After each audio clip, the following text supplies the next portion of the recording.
The Timeline is a Blue Wire podcast.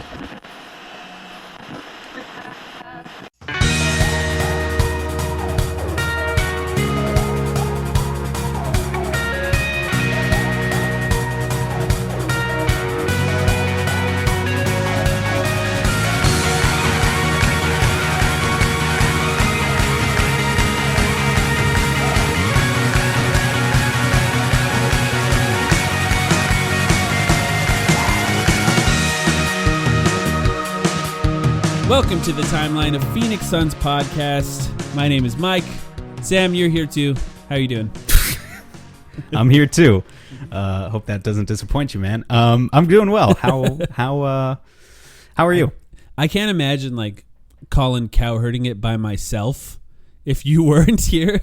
Like if I had to just talk to myself for an hour. There's guys who do that, and I don't know how they do it. I can't imagine I've done that doing it by myself. I've done that before.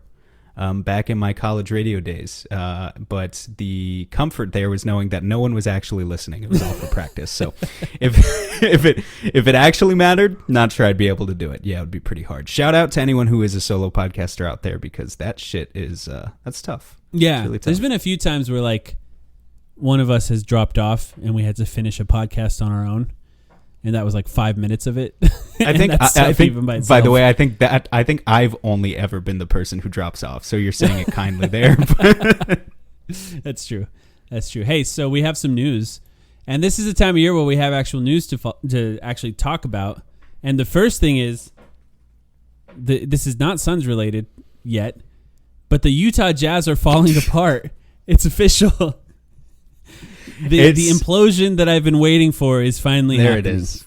It's funny to me when you sent me the outline. You were like, "All right, here's what we're going to talk about," and I saw that this was first, and I just started laughing because I was like, "To believe that this is linked to the Suns in any way, we'll get there in a second, but to believe that this is linked to the Suns in any way requires some steps of separation, some various layers, right? It's a conspiracy theory, essentially. It's you deal in conspiracy theories. It's basically your segment of the week at this point. It's that time of year, yeah.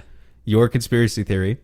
But I knew that it was just perfect that you wanted to start here to dance a jig on the Utah Jazz's grave, if you will. So go ahead. I give the floor up to you to talk about it. Well, first, Quinn Snyder quit. That's the first thing that happened. Which, I mean, there were rumors about that like before the playoffs even started, which is always a good sign for a team that the coach has like let it be known that he no longer wants to coach there before the playoffs even start. And yeah, it happened. One of the rumors was that he was trying to sort of maneuver his way to the Lakers job. That part of the rumor appeared to not be true. That happened after the Lakers hired their coach, by the way, Darvin Ham. We haven't touched on that, but not overly interesting for me just yet. But Quinn Snyder's gone. And this is, I think, where, first of all, Quinn Snyder being gone, I'm like, all right, it started.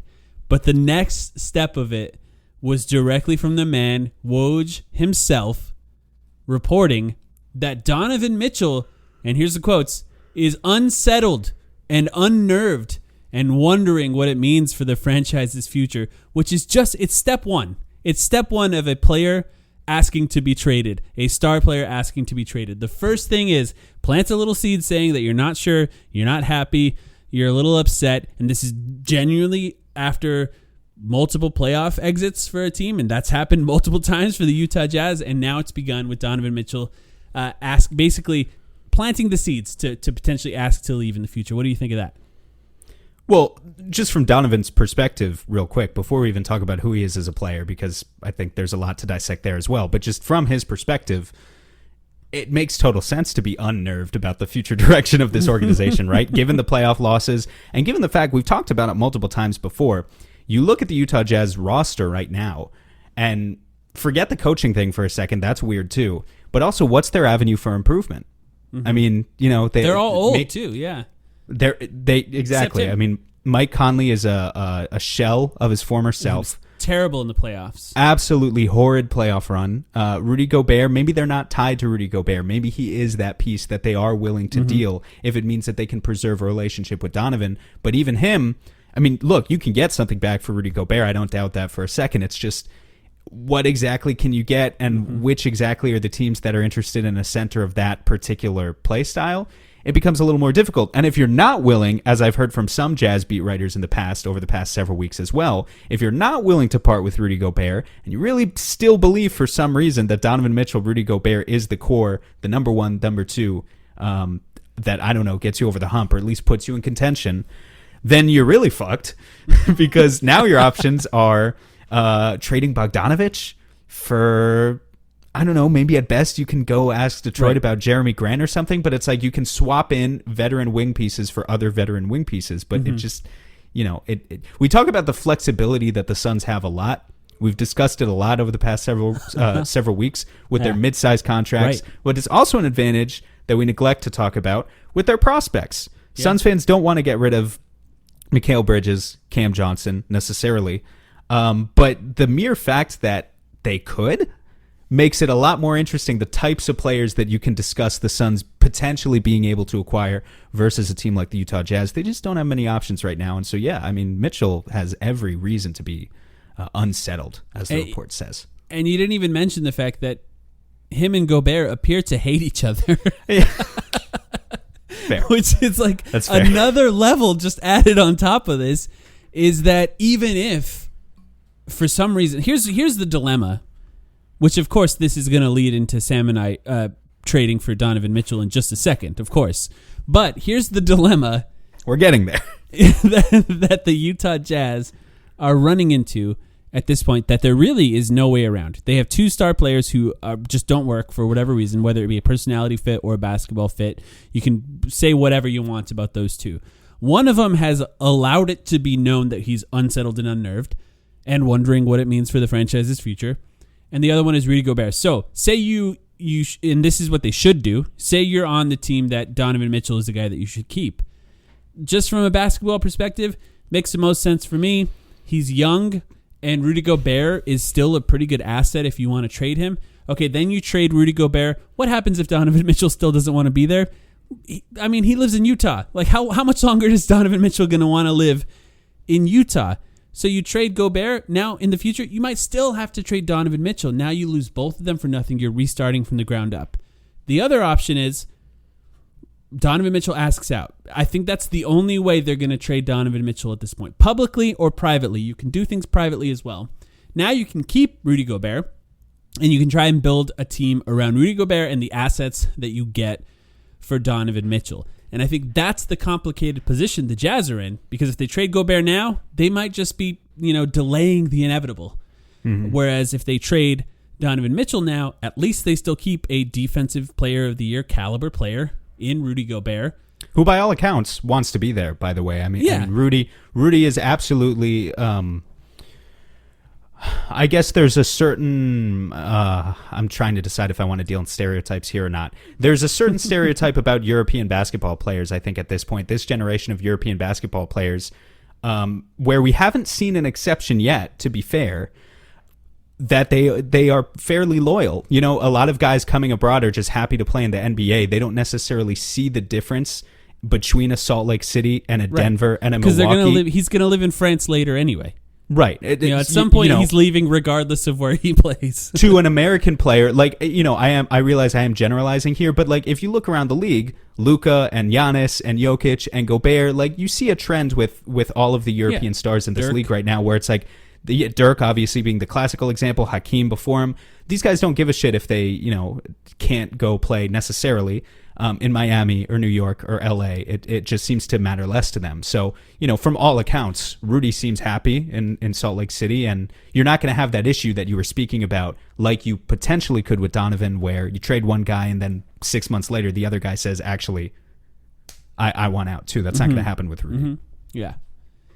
And so what does that mean? Well, how did the Suns trade for Donovan Mitchell? That's the question that immediately came to my mind. And look, I say this often. Longtime listeners know I've been trying to do this for a while. I've been trying to figure out a way to pair Donovan Mitchell with Devin Booker. You've never really put it out there in the open, though. I think I have I guess the way that I often say it is I don't hate Donovan Mitchell. I just dislike Jazz fans. And if Donovan Mitchell ever asks for a trade, I would trade for him in a heartbeat. I guess more often I've probably just messaged it to you and DMs that we need to find a way to trade for Mitchell at some point when he decides he doesn't want to live in Utah anymore, which I think is rapidly approaching. And look, obviously DeAndre Ayton and Rudy Gobert. Look, maybe DeAndre Ayton wants to be a power forward, but I don't think the Utah Jazz want that. But by the way, what a fascinating team that would be. So I guess, would you... It's a complicated thing. You're trading for Donovan Mitchell. You solve so many problems. You add someone who can dribble. You add somebody who can shoot. You have the future replacement for Chris Paul if Chris Paul... once Chris Paul is gone, you have that future. But also you have just a team built around like three guys who are kind of point guards. And that doesn't quite make sense. So I know this is just a thought exercise, but have you considered the prospect of trading for Donovan Mitchell? And then I want to get to something else after that. But. Yeah, of course. Look, the biggest thing the Suns need, and we're going to talk about the Suns' overall needs in the offseason later in this episode, right? But, the thing we've been hammering home forever, is this idea of self-creation, is this idea of increased or more play initiators, just guys who can dribble the ball and make plays. It's not a hard concept. Donovan Mitchell, no matter how you feel about him, to be totally honest with you, I have tried to stay out of the debates of Mitchell versus Booker over the years. I always thought that I understand Suns fans want to go to war with Jazz fans and whatever. It's a thing between the two cities and the two fan bases, and I understand the reasons behind that as well. But it's just like comparing the players has always felt kind of lame to me. Mm-hmm. To be clear, Donovan has his weaknesses. We know he's not a great defensive player. We know that he has struggled recently in recent seasons with the Jazz in the clutch, in the playoffs, stuff like that. He's still a sensational player. He's still a top 20 player in the league, and he's still one of those guys where if you have an opportunity to get a guy like that, I don't give a damn what position it's at. You go and get a guy like that. And, just look at the Golden State Warriors in the NBA Finals right now, where you could argue about who their actual top three players are, but at least their top three scorers, the guys who put the ball in the bucket the most, are guards. It's Steph Curry, Klay Thompson, and Jordan Poole. So I don't necessarily believe that you can't build a team around a concept where Chris Paul, Devin Booker, and Donovan Mitchell are the three guys who are scoring the most on the roster. Yeah. I think that's it's totally plausible. You just need talent, and so I think I would absolutely consider acquiring him. Actually doing it is the much more difficult part. But just to say that I think anyone who would turn their nose up at a talent like that is crazy. Just on the basis of position. It's the NBA in 2022. Right. We don't think about position like that anymore. Defense would be a fascinating thing for that team, and maybe you can get away with Chris Paul like playing the first 4 minutes of the game and then coming out and really just playing two guards at a time for the majority of the rest of the game. But he'd be the best pull-up three-point shooter the Suns have had basically since Steve Nash. Like, it would go back that far as solving that specific problem that the Suns have had in the past. So the way that it would have to happen, and for the record, this is any team that has a center already and the Suns want to trade for a player, is a three-team trade. That would be really the only way to do it. Donovan Mitchell makes about $30.3 million next year. You can get to that $30.3 million with like Ayton, Saric, and something, like one other smaller contract. Can essentially get you there when trading Ayton. And look, if they're trading both... Mm-hmm. I just want to quickly say, people will say, well, you could get to that 30 million figure with McHale and Landry too, but no one's going to take that, So it's like, right. Why? We're operating under the assumption that Ayton has to go in this trade purely to fit into the value equation. It has to be a sign and trade, Yeah. And, if we're being 100% honest, which we're just having fun here, but if we're being 100% honest, they would probably need someone like Cameron Johnson as well to make it worthwhile, another young player, in order to get an all-star player like Donovan Mitchell. But here's a trade. When we were talking about this in DMs, this was just an example of a trade proposed by our friend David. He said Ayton, and this is just the framework of one. More things would have to be involved in order to make it work. But he said Ayton to Detroit, Donovan Mitchell to Phoenix, Jeremy Grant, who the Utah Jazz have loved for a long time, to Utah, along with a bevy of picks in order to make that worthwhile. Would any of these teams do this? I don't know. No, probably not, to be honest. The Suns would. Well, really benefits the Suns. Detroit really seems to want Ayton. I mean, they seem to be right in the heart of the Ayton sweepstakes. So I definitely believe that side, and Jeremy Grant's been in trade rumors forever. So I totally believe that side is believable. Utah with a Jeremy Grant, Rudy Gobert led offense. It sounds hilarious. Might rank 30th in offense next year. I can't lie about that. So, you know, that part of the equation is difficult, man, but maybe there's a package somewhere. Yeah. Maybe. Yeah, I think if the Jazz are like really trying to get rid of Donovan Mitchell, they probably want to find some sort of home for Mike Conley just to get off his contract. And I think that would be the most difficult part of this equation, unless OKC wants to take on another old overpaid player and revive his career and trade him to a contender once they fix him. Yeah. I don't think they'd be willing to do that again, though. So there it is. We traded for Donovan Mitchell. Of course we had to do this. As soon as the news came out. That would be fun, and it would be fascinating, and I would be in favor of that, of course. Let's see. Let's move on from that. We waited until Monday to record, and when we decided to wait until today to record, I thought, well, maybe something will come out. Some news will come out that we'll be able to talk about. And John Hollinger and The Athletic came through and wrote what is essentially now becoming just a weekly report on the status of the Suns and DeAndre Ayton. Different outlets are going to write about the Suns and DeAndre Ayton every week.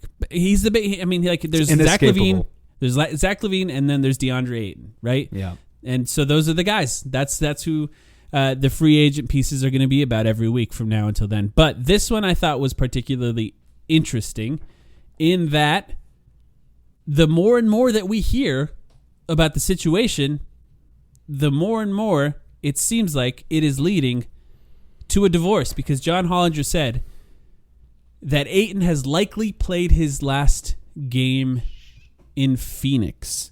And there was more to that report, which I'll get into in just a second. But Sam, I know you woke up this morning and saw that report. What were your first thoughts on that? My first thoughts were that I was surprised by this report and immediately started cooking up what ulterior motives could be. You know, it's smokescreen season as well. So the entire summer is smokescreen season, as well as there's actually a decent amount of smokescreen coverage throughout the year between the offseason and the trade deadline. So you always got to watch out for it. But I started thinking of ulterior motives. And I guess my motivation for doing that was we covered the broad spectrum of possibilities a couple of weeks ago on our episode, just like kind of introing the offseason to folks, right? Like we talked about every single possibility of what the Suns could do with DeAndre Ayton. And as we discussed all those opportunities, that was our episode with David, I felt like we basically came to the conclusion that yes, maybe there was a fractured relationship here. Maybe the Suns would like to pursue a sign and trade if they could get some semblance of fair value. But in the majority of cases, it kind of seemed like there was a high probability of being swindled in a sign and trade if you actually went that route, once we explained what all the details were.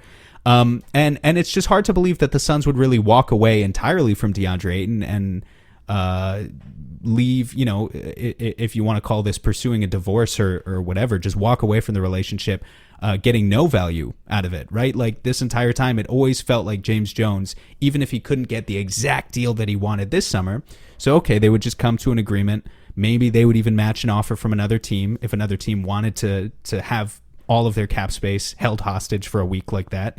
And then they would reevaluate in a year, maybe even 2 years, but that they weren't necessarily worried about DeAndre Ayton, or at least this is my view, that they wouldn't be necessarily worried about DeAndre Ayton going into training camp, being super unhappy and just kind of ruining the vibe and destroying the environment for everyone was never like a huge concern of mine. So I don't know. It feels, I guess I'm doing a poor job of sort of summarizing this report here in my reactions to it, but like overall, it feels like a leap based on what we heard earlier, because up until this entire time, I have always thought the actual most likely possibility is that the Suns keep DeAndre Ayton, not necessarily because they're in love with him as a player anymore, but just because they want to get some semblance of fair value out of him. And to be honest, where does that lead me to now? I mean, I could send it back your way. What was your initial reaction to the report? Well, I would say that from the beginning, I thought that a sign and trade was more likely, I think, than you, and I am feeling more and more like that by the day. I think we're basically at the point where I would be more surprised if DeAndre Ayton was back than if he was gone. Just based on this, it's just when there's this much smoke, there's usually a lot of smoke. Yeah. Let me throw something your way though, because I did sort of posit this question on Twitter. I was like, well, think about it from the Suns' perspective. You want to wash your hands of this summer if you can, right? Like it's clear, like I have been saying, it's a fractured relationship. They have more leverage than people think, so they're willing to keep him into the 22-23 season and reevaluate whenever. They don't have to be forced to do anything, but you get the sense that they would like to wash their hands of this this summer. Yeah. So it would behoove the Suns to put out a report like this that says basically the implication being that it's more likely that DeAndre Ayton is not going to play in Phoenix. Well, everyone knows that Phoenix can match. So the a contract offer, that is. So the implication there is there are teams lining up to actually trade for this guy. And it creates an artificial sense of urgency in the trade market where, to be honest, the example I used on Twitter was Toronto, because we know Toronto wants a center. Rather than maybe your only offer right now on the table is Gary Trent and a second-round pick or some trash offer from, that obviously would upset every Suns fan on the planet right now. And maybe you're trying to artificially inflate the market by saying, well, no, actually, we have 4, 5, 6 suitors out there that are interested in pursuing a sign and trade. Therefore, it's likely that Ayton will not be with us next season because we think we're not going to get swindled. We think we're going to get fair value. Do you think that is not possible? That foul play is going on here, something like that? I think it's more likely that DeAndre Ayton's agent is making it known that he doesn't want to be here any more than that. And let's just break down where the Suns' leverage lies at this point. There are two types of teams that can now sign DeAndre Ayton. There are teams with cap space and there are teams without cap space. If a team with cap space comes to the DeAndre Ayton and says, here's what we're going to offer you, we would like you to sign it, give the Suns the opportunity to match it. Hopefully they don't match it. Well, if they really want DeAndre Ayton, the Suns' leverage lies in the fact that they're willing to keep him. So if Detroit or San Antonio comes to the Suns and say they would like to sign him, if the Suns want a signing trade, their leverage lies in the fact that they're willing to keep him. That means they can go to Detroit and say, look, before you sign him to that offer sheet, just give us Jeremy Grant. You can have DeAndre Ayton in a signing trade. We won't match him. We'll let him go. You can have your star free agent that you're signing. Same with San Antonio, which we'll talk about in a second because they were mentioned in the article. They can do the same with San Antonio because of the threat of them wasting their cap space on signing DeAndre Ayton to an offer sheet that ties it up for an extended period of time. And then on the other side of that, there are teams without cap space. And the entirety of that leverage lies in the fact that they just need the Suns to cooperate in order for them to even have the ability to sign him. So they have to make trades to do that. So from this perspective, I guess, looking at where the Suns' leverage lies, I don't see how this type of report ultimately benefits them. And one of the reasons was this specific quote that's in the article. This was Hollinger talking. He said, I think the questions every team is asking are some version of what don't we know? Why is Phoenix reluctant to pay him? Is it just Robert Sarver being Robert Sarver? Or is there something else going on here? I don't see a specific reason for his value to be down beyond the question every front office will ask regarding what turned the Suns off. Hollinger is asking that? That's his quote? Yeah. You got it. Can I give my reaction to that? Sure. Have they watched the games? They don't watch all of them. I really do think with DeAndre Ayton, he's good. And he's a great. really good player. Right? But it's obvious. But you have to watch a lot of him to see the ebbs and otherwise you just see box scores every once in a while. You see he had a great game. You go and watch the highlights of that game and you're like, man, DeAndre Ayton's putting it all together. There's so much more nuance to DeAndre Ayton and his game and what could be possibly frustrating the Suns coaching staff than just checking in with the Suns like once a week, like these writers often do, because how else, The Athletic doesn't have a Suns person once they fired Gina. So, this is what we get. This is what we get. So I think you're right about that. But I guess my point is the implication that the Suns maybe don't want DeAndre Ayton hurts their leverage when dealing with a team like Detroit or San Antonio. Are we really at a point, because up until now, I hear what you're saying. We've always operated under the assumption, though, that like in the first example you gave, teams with cap space, we've always operated under the assumption that if your best offer is just taking Jeremy Grant, you're going to match. You would be stupid not to match a 4-year, $130 million contract or whatever that exact offer is. Yeah. Are we now just assuming based on this report that actually they wouldn't even match that? That's basically where I'm at this point. That's crazy. Like I said, I think I would be more surprised if he was back on a max contract than he's not. It's not to say that the Suns wouldn't do it, because if the Suns are getting fleeced, which was part of this article, if the Suns are getting fleeced on any offers, then yeah, they'll just take him back. It's wild to me. The risk you run taking him back is huge, though. What if he plays badly? Like, he could literally just lose all of his motivation being somewhere that he doesn't want to be, which tanks his trade value anyway. Then maybe you get less than Jeremy Grant. Maybe you have to attach a pick to DeAndre Ayton because he's unmotivated at that point. Yeah. I mean, yeah, it really comes down to sort of analyzing the headspace of this guy who we only can speculate on and we don't know personally. So I'm hesitant to do it any more than we kind of have in the past. But it's like, where do DeAndre Ayton's future motivations? He's always said he wanted to get to the second contract. Where do his future motivations beyond that lie? Is it the third contract? And I think you're like, not your reaction, but people's reaction to this, I think, will reveal how confident they are that the Suns understand that. Because as much as we don't know DeAndre Ayton and what's going on inside his head, James Jones, Monty Williams, Devin Booker, Chris Paul, they're a lot closer to that. And they likely do understand that. And that's, I think, why I guess that's why we started off, once we went through all the options, once we really looked into it, you and I, and then once we added David in there as well for our podcast, I believed that the most likely ending of this saga would be that DeAndre Ayton would be back on something, max or near max or whatever. I'm getting further and further away from that, just based on the reports that we've heard, and we'll get more into it later. But this article also touched on a couple of other things. We really haven't gotten into Jeremy Grant as an option on this podcast, and I'll just say my initial reaction. I don't really like the idea of Jeremy Grant on the Suns for a few reasons. But what do you think of the idea of Jeremy Grant, just outside of even DeAndre and sign-in trades, just Jeremy Grant in general as a fit for the Suns? Yeah, I feel like I can wrap it up in 2 words. He's fine. We know who Jeremy Grant is as a player. Supposedly, this article, by the way, I saw this from Kellen because I didn't actually see the article myself. I want to make that clear. But that supposedly the article mentioned that Jeremy Grant, remember, a big reason he chose Detroit over Denver in the first place for the past 2 seasons was because he wanted a bigger role. And I saw that in that article, it says that actually that's no longer a factor for him. He's willing to scale back to a smaller role now. If it means that he can win some games again, I suppose is the implication there, because I guess winning a total of 30 games between 2 seasons maybe taught him a lesson about that. I don't know.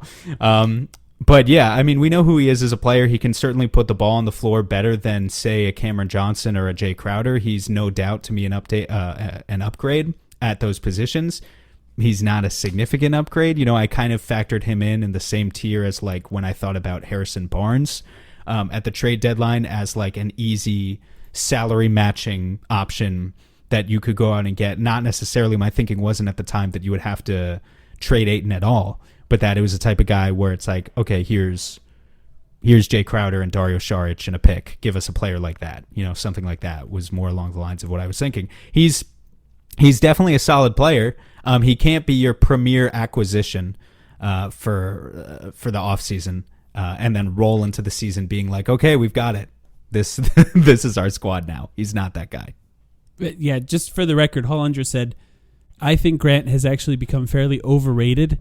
But if he's willing to be the fourth option on an elite he said team, he if. could fit nicely. Yeah. Well, that's different because that if is different. Exactly. That's exactly what affects how I view it as well. One, he's not a great 3-point shooter just from a catch and shoot perspective. No. Which, if you find guys often that are really great at creating for themselves, which he's sort of in the middle of good to great, sometimes they're not great catch and shoot. They want to do other things with the ball. But he's a great defender and he has the ability. He's really like kind of the perfect role player that refuses to be one. And I think that's really, really kind of tough when trading for a guy like Jeremy Grant. He wants to be a star. Like there's a good chance that Jeremy Grant thinks he's better than Devin Booker. And that means he deserves the ball more than Devin Booker. I know. Where are you getting that from? I'm not sure we've ever seen that. He thinks he could be the best player on a great team. Right? That's what he wants to be. He thought that 2 years ago. I don't, to be honest, man, I feel like we haven't seen enough of Jeremy Grant over the past 2 years. I mean, I've watched him play, but it's like I haven't analyzed his media interviews over the past 2 years enough to know if he still feels that way. Because it's a leap to say that he still feels that way after the Detroit Pistons have been as bad as they were for the past 2 years. Jeremy Grant does not seem like a James Jones player to me, personally. Yeah, I feel that. I do feel that. And I'd be surprised if the Suns were willing to do that. I think if Detroit wants DeAndre Ayton, I think there's going to be a sign and trades involved. I wouldn't be surprised if there was a third team involved somewhere in there, and the Suns got somebody else back, which we could find options for later. The other things they mentioned is a team that keeps coming up is Portland, which once again have no trade assets. They can create some cap space, but not a ton. And it's an interesting team for that to be brought up as well. Maybe they'd have to give up somebody better than we'd expect, or the Suns would have to be really interested in a double sign and trade with Nurkic, which I don't really think is, I don't know, unless they can find something else. That's really a bad return for DeAndre Ayton. San Antonio was also brought up in the option for San Antonio. The most interesting thing, it was just an idea from Hollinger. It was Jakob Poeltl and Keldon Johnson for DeAndre Ayton.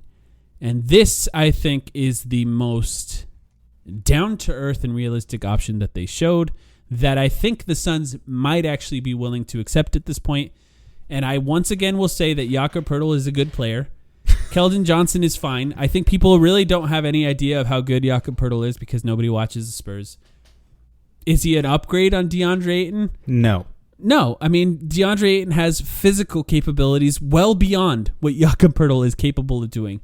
Jakob Poeltl is extremely smart, a good passer, and like one of the best screeners in the NBA, so he would be a good player. Keldon Johnson is just fine. He's kind of a player that has yet to really work out in the NBA, and nothing super exciting about him. I don't know about just fine. He's young and has an upside, which the Suns don't have a lot of outside of their main core pieces. Yeah, I mean, Keldon Johnson is a third-year player who just averaged 17 points, 6 rebounds, and 2 assists per game. Granted, a lot of guys got up shots on the Spurs this year because that's kind of how their offense has been operating. But I agree with you that I don't see like super, super high upside. Like I don't think he's a future All-NBA player. Yeah. But I think he's definitely an upgrade over Jay Crowder, and I think he's probably an upgrade over. Yeah, no, I think he is, and I think he's probably an upgrade. I think he's probably an upgrade over Cam Johnson too. In terms of trying to get the types of things that this team specifically needs, which is creation. Keldon Johnson has a little bit more juice there that guys on this current roster do not have. Maybe I need Jakob Poeltl. I appreciate your perspective by the way. There. Mm-hmm. Yeah, well, that's just different how I feel. than mine. So I'm gonna have to look into how I feel about Keldon Johnson a little more. I need to look into it more too. For the record, it's not like this proposal. I just saw it come up today, and so these are basically my instant reactions. But Jakob Poeltl, I think, I feel like I'm with you. He's an above average starting center. He's not amazing, but he's above average at this point. There are extremely smart people that I converse with that are really high on Jakob Poeltl to an extent where I had to ask them again, wait, is he actually good? Because I don't watch enough. I truthfully don't. But the people I trust often talk about just how good he is, and a lot of the advanced numbers are really high on Jakob Poeltl.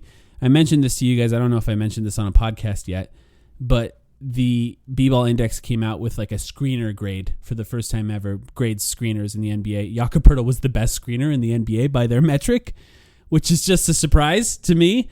And it's kind of fascinating considering he plays with a lot of players that struggle to create off screens. It'd be interesting to see him on a team with guys who can and see how that affects somebody like Chris Paul or Devin Booker. So yeah, it's a fascinating one. If you want to say these are all bad options for DeAndre Ayton, I wouldn't fight you on that. I wouldn't really fight you on that. But let's take a quick break. And when we come back, we got some more stuff to talk about. We'll be right back.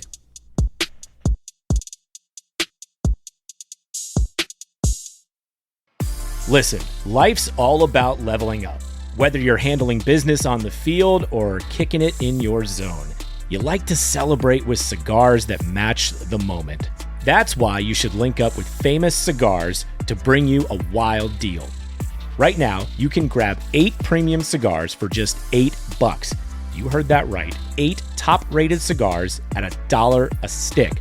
Top quality brands like Oliva, Romeo y Julieta, and Davidoff. Handpicked just for you and worth over $80. Hit up famouscigars.com/cam and lock in this exclusive deal. While you're there, check out their insane selection of premium cigars, all shipped fresh and fast from their massive 20,000 square foot humidor. That's half a football field. Famous Cigars has been in the game since 1939 and still family owned. So celebrate every win with the folks at Famous. 8 cigars for $8. famouscigars.com/cam.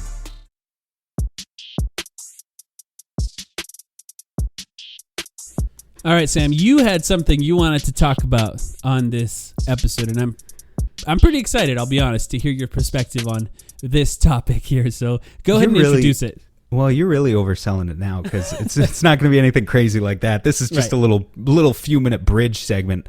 But I guess I wanted to start with, there were some interesting tweets this week. For those of our listeners who are not on Twitter, I'm sorry. You probably don't find analysis of tweets all that interesting, but maybe you find it interesting to at least analyze what the actual players on the Phoenix Suns are saying.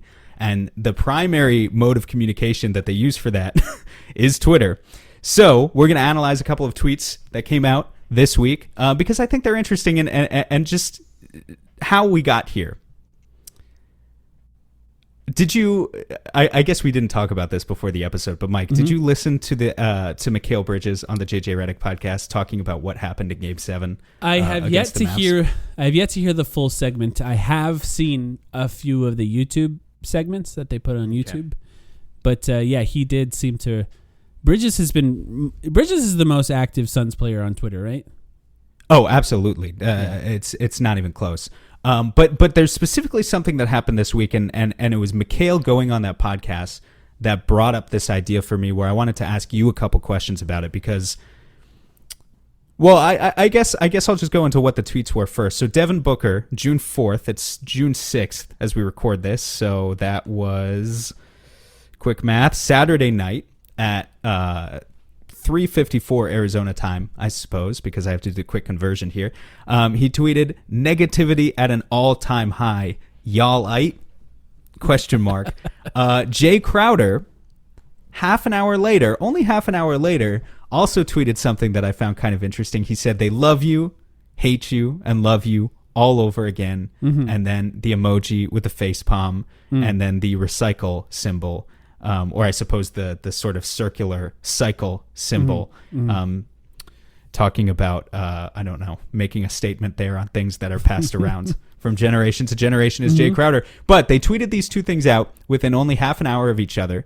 To me, it implied that behind the scenes, the Suns something was really bothering them. Like this felt like the sort of thing that they were talking about maybe in a group chat. And a couple of them who are not Mikal Bridges, who are not, openly going to Twitter all the time. It might be Mikal Bridges in there too, right? Devin Booker uses his Twitter. Jay Crowder uses his Twitter, but it felt like they just really had to get the word out there about something. And Devin Booker, I just thought it was interesting that here we are, 3 weeks removed from the most embarrassing loss in franchise history. And Devin Booker is trying to pull back a little bit on the negativity. And he's obviously trying to enjoy his offseason to an extent and move on. Jay Crowder making a statement here. They love you, hate you, love you all over again. that feels directed at the fans. No confirmation that it's directed at the fans. Just feels like it's directed at the fans. Yeah. It feels like one of those things where he could say it wasn't about the fans if he was ever asked about it. As I was watching Mikal Bridges on JJ's pod, I want to give him credit, first of all, to the fact he became a correspondent for JJ's pod recently, which means he does these more regular segments now. And you knew this was going to come up eventually on one of the episodes where he appeared. So I want to give him credit that he was there in the first place. He was a team sport about it. He was willing to talk about it. I was a little unsettled by the fact that as he was there and he was forced to react to like this question of what happened, as he was recounting the events of that night, like he even still kind of felt shell-shocked.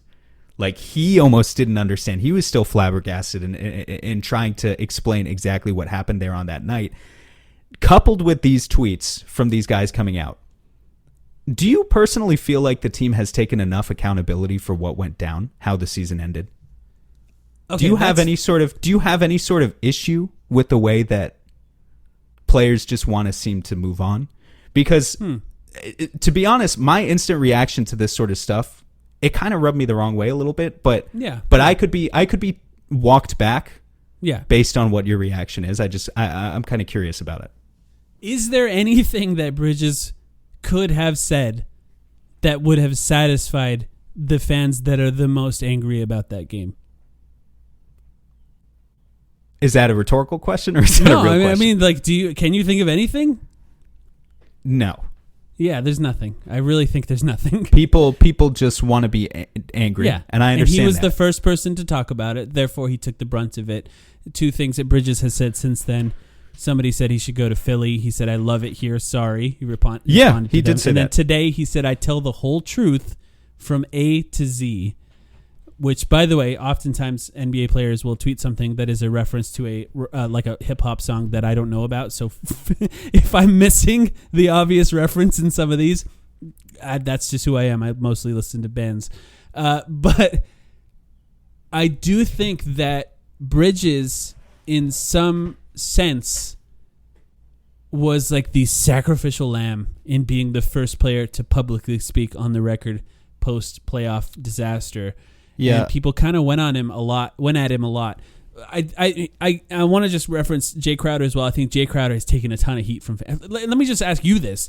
Has going on Twitter been fun for you as someone who is a prominent Phoenix Suns member since they lost in Game 7?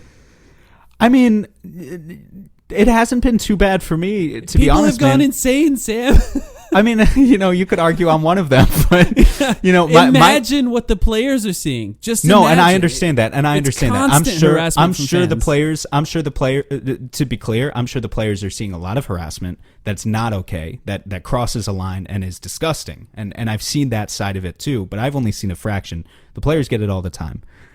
But I'm kind of not talking about that though. I'm kind of talking about just at the base level. Like, I understand that you got to move on. But I kind of feel like the messaging from a lot of the team, not just the players, but kind of from the entire organization, since you dropped the ball like that, has just been kind of whack, man. I don't know. It kind of feels like we can't. Like, I don't blame anyone for still being angry at this stage in the offseason. I don't blame anyone for having not fully processed the grief, and it hurts even more when you feel like these guys maybe they don't actually care. Yeah, and to be fair, I'm just not as overly emotional in general, so maybe it's a little different for me. But my reaction to the negativity at an all-time high tweet by Devin Booker was less so one of, like, I don't know, anger, embarrassment. I don't know how Suns fans react to that. It was more so like trying to think, why would a player be less negative at this point of the offseason than the fans are?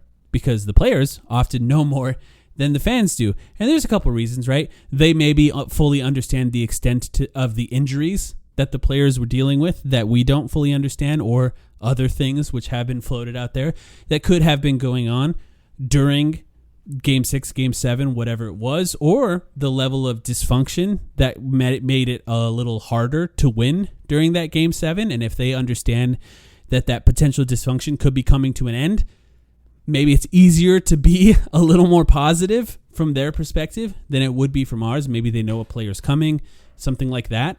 That was my first reaction. Or maybe there's a possibility, maybe they're happy a player's leaving. I'm not going to say this for sure. Man, come on. I'm not joking, though.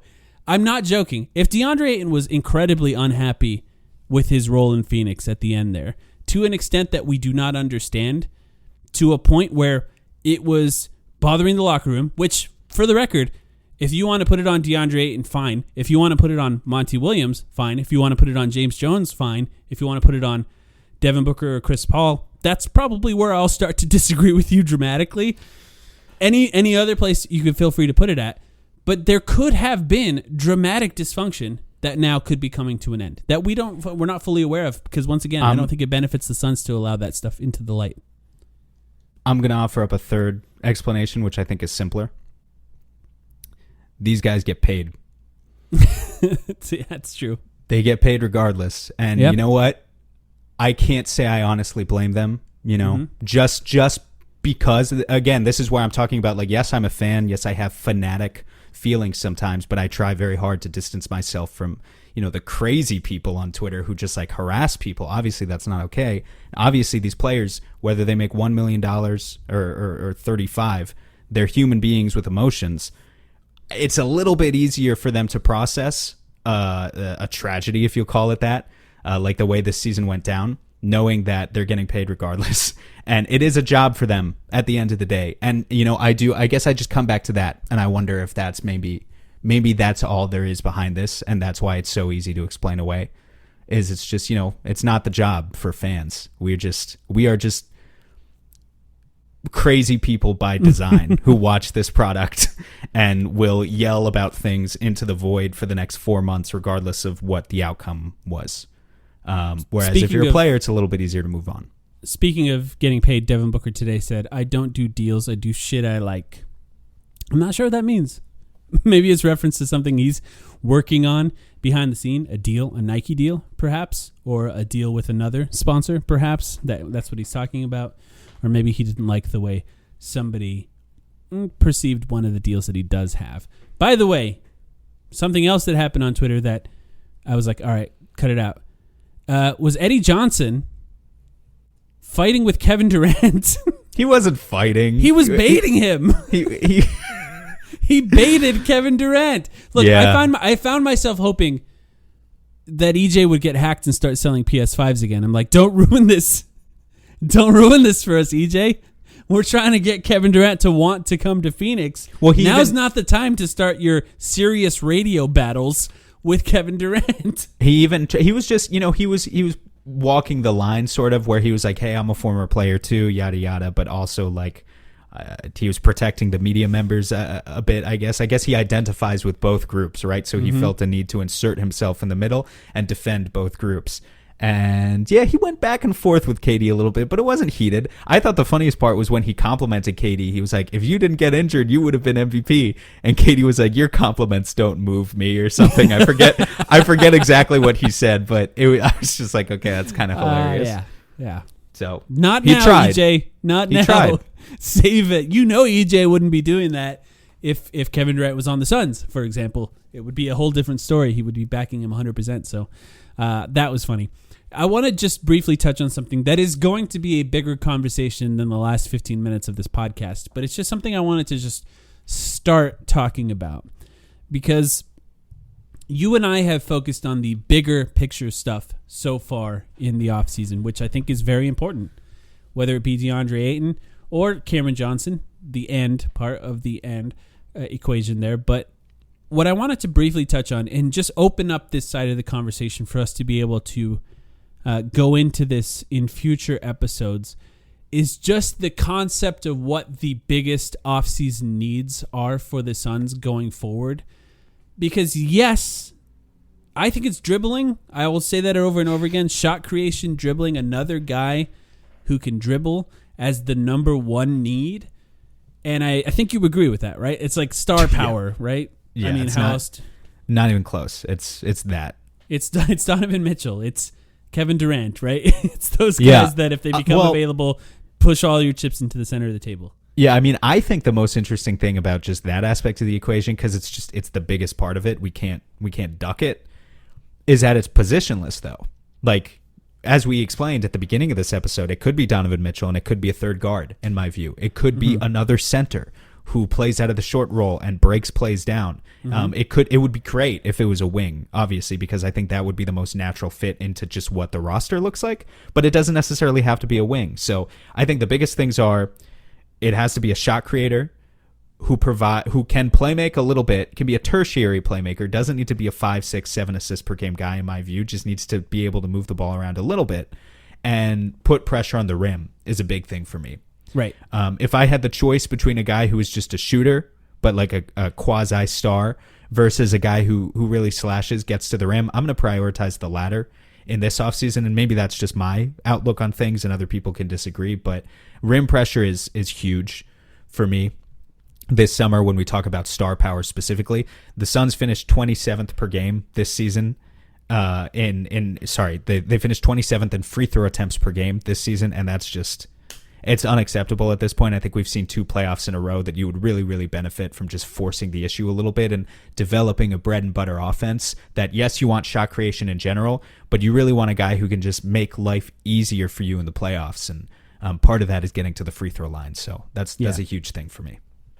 Yeah, I agree with that. It sounds like you're describing Julius Randle, right? You know what? Actually, how many free throws? Julius Randle, for 6, the record, right? I think he averages substantially more than Ayton, but he's not the first name that came to mind. No, with that, we've talked about Julius Randle in the past anyway. So the reason I brought up Julius Randle, we have yet to talk about him really on the podcast.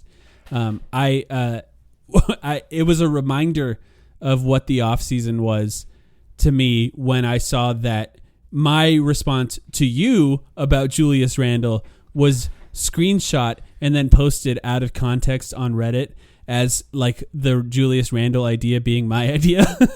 Yeah, and then I saw that too. Actually, people taking aim at that completely out of context, which I thought was funny. But here's the truth about Julius Randle. I'm not really on board with the Julius Randle idea. I think you and I were kind of having fun that day. But I do think that I could get behind it, but yeah. I do think that bringing up the idea of Julius Randle is just to illustrate, I think, the extent to which the Suns have a shot creation problem. That even somebody like Julius Randle would be an upgrade on their third shot creator on the Suns. Yeah. And it would, I think, benefit the Suns in the postseason. Now, I'll say this.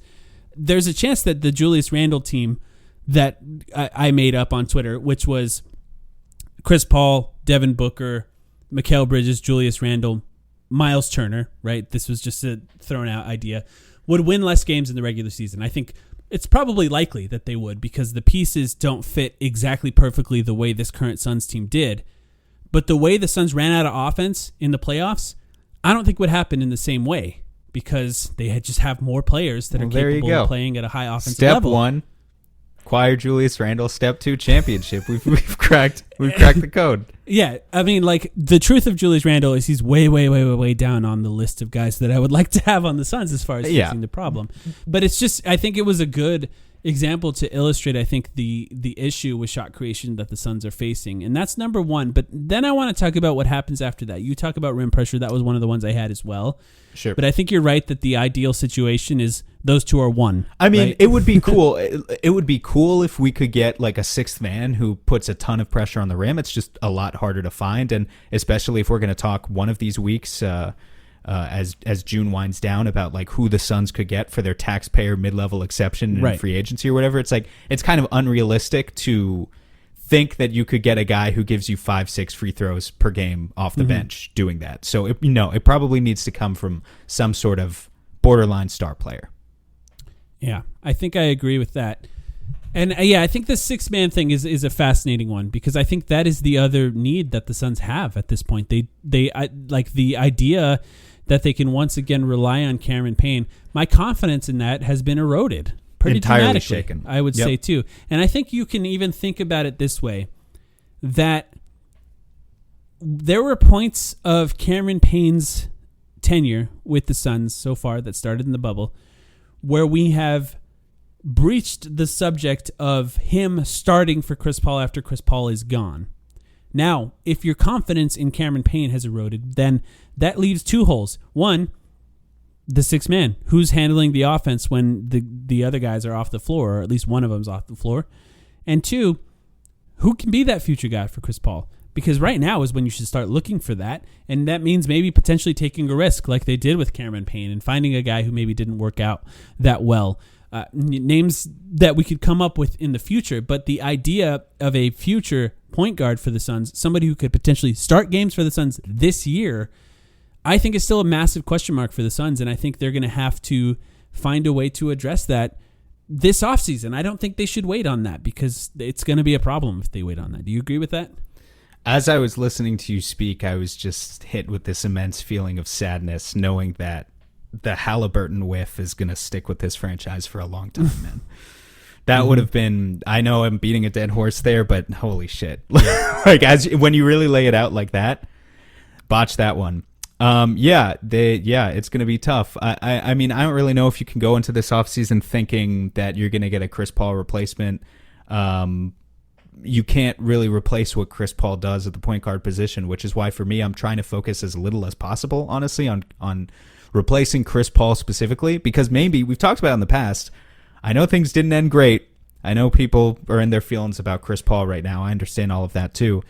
But he could maybe be the John Stockton figure who plays until he's 40 years old and continues to give you 10 and 10 in 26 minutes per game. I would not rule out that possibility for Chris Paul to be able to do that. He's more like Jason Kidd on the Mavericks. Is the right, at the point guard position, which means the issue isn't so much replacing Chris Paul in the immediate future, but again, it's a question of star power. It's, let Chris Paul be the third or fourth option in the offense while someone else takes the reins, and that person just needs to be playing in a different position. But yes, to address the overall point, need a campaign / Landry Shamet replacement, someone who can just reliably come in, be the third guard, give you a little bit of combo guard scoring and playmaking. It's going to be huge. It's going to be huge because I have no confidence in campaign right now. Have you even approached the subject of replacing DeAndre Ayton if he gets traded for a non-center? Because there is a possibility, there's a scenario for the Suns where DeAndre Ayton leaves in a signing trade for a wing or for something else, a guard or whatever. Right, for sure. And now the Suns have a hole at starting center. Yep, that's a great point. That's the other thing that I had written down here. I think it would actually it's going to come down to how you feel about your philosophy in team building, because I think we're going to get to this in a future episode, so I'm not going to reveal all my names right now.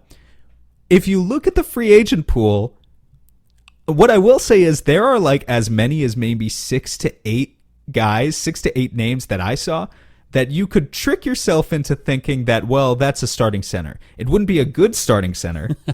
It absolutely would not be a good starting center. But there are names who are better than JaVale McGee and Bismack Biyombo. And I do believe, by the way, even JaVale McGee and Bismack Biyombo could eat up minutes in the regular season at least, and they'd be fine. But there are names, like, again, to use the Golden State Warriors example right now, if you believe firmly in the strength of the rest of your roster, maybe you can win a championship with Kevon Looney starting at center. Maybe it's not that big of a deal. So, by the way, Kevon Looney is a free agent this summer. Yeah. So there's him, and there's a lot of other names who it's like you would have the 25th best starting center in the NBA. Maybe you could get away with that. Otherwise, you're going to have to look at the trade market, obviously, in terms of like, then it comes back to the sign and trade options and stuff like that. Sign and trade options. Jake another Crowder, guy, Dario another guy that we picks. Yep. Another guy that we very briefly talked about, Dario Saric. Can he come back and be a starting center? Would you want to do that? I think is a question. I am going to be honest. I'm not comfortable with that. Neither am I. I don't think that would be good, but hey, it's an option. I like Dario Saric as a backup center. I still think that's a good position for him to play, but just imagining him trying to guard Embiid or Jokic, even like Anthony Davis, if you get matched up against Anthony Davis, that's kind of a disaster. So I really think our friend Zona, who's been on the pod before, said it best. I saw he tweeted out today that no matter how you feel about DeAndre Ayton, the player, no matter how you feel about the proposition of giving him a max or not, if he leaves, if this Hollinger report is true, there are things that Suns fans took for granted about his game, which will be instantly clear no matter who you replace him with at the center position, but especially if you try and replace him with Dario Saric, JaVale McGee, Kevon Looney, who be it. There are things that would be very obvious from game one of like, oh shit, we don't have the guy, the traditional big man role that he doesn't like. Those are the things that the Suns would be missing. Yeah, we don't have the 60% hook shot anymore. We don't have the guy who can hang with Jokic or Embiid for 35 minutes and not get in foul trouble. None of that. All of that's off the table. Falling over. Right. Yep. There would be a lot missing, and so it's not so much that you can, like, if they go this route, you can't replace DeAndre Ayton at center. You just can't. It needs to be a good enough acquisition at one of the wing positions. If you get KD, for instance, then it doesn't really fucking matter, in my opinion, if you get Kevon Looney at center because you got KD. So it needs to be the acquisition elsewhere needs to make up for the loss. And time will tell. Yep, I think you're right about that. Is there any other specific need that you want to touch on now before we end this one?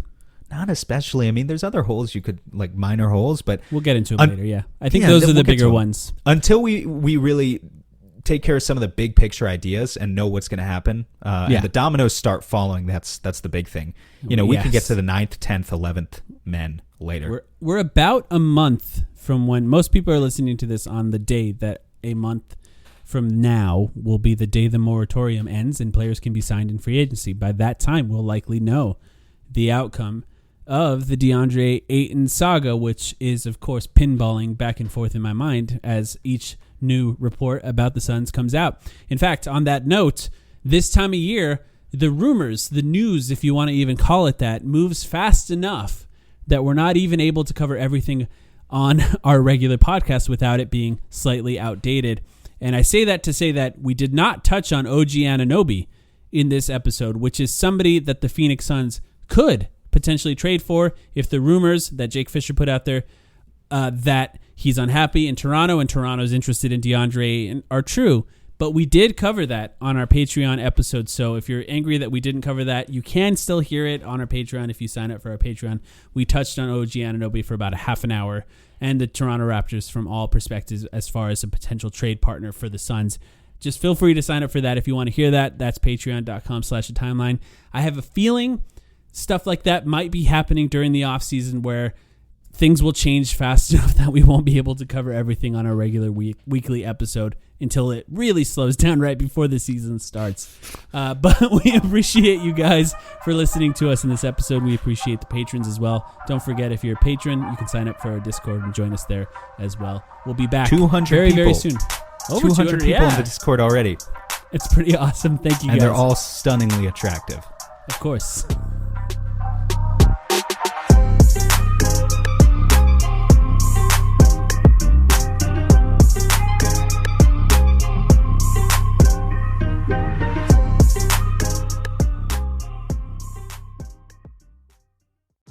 For over a century, Johnny Walker has shared its bold spirit with the game of golf. Now, crafted with Devereaux Golf, Johnny Walker introduces the Johnny Walker Blue Label-inspired Sunday Golf Bag, elevating the game with sleek design, Blue Label hues, and refined gold accents.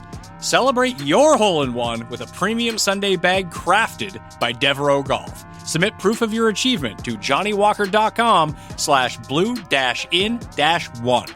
Please drink responsibly.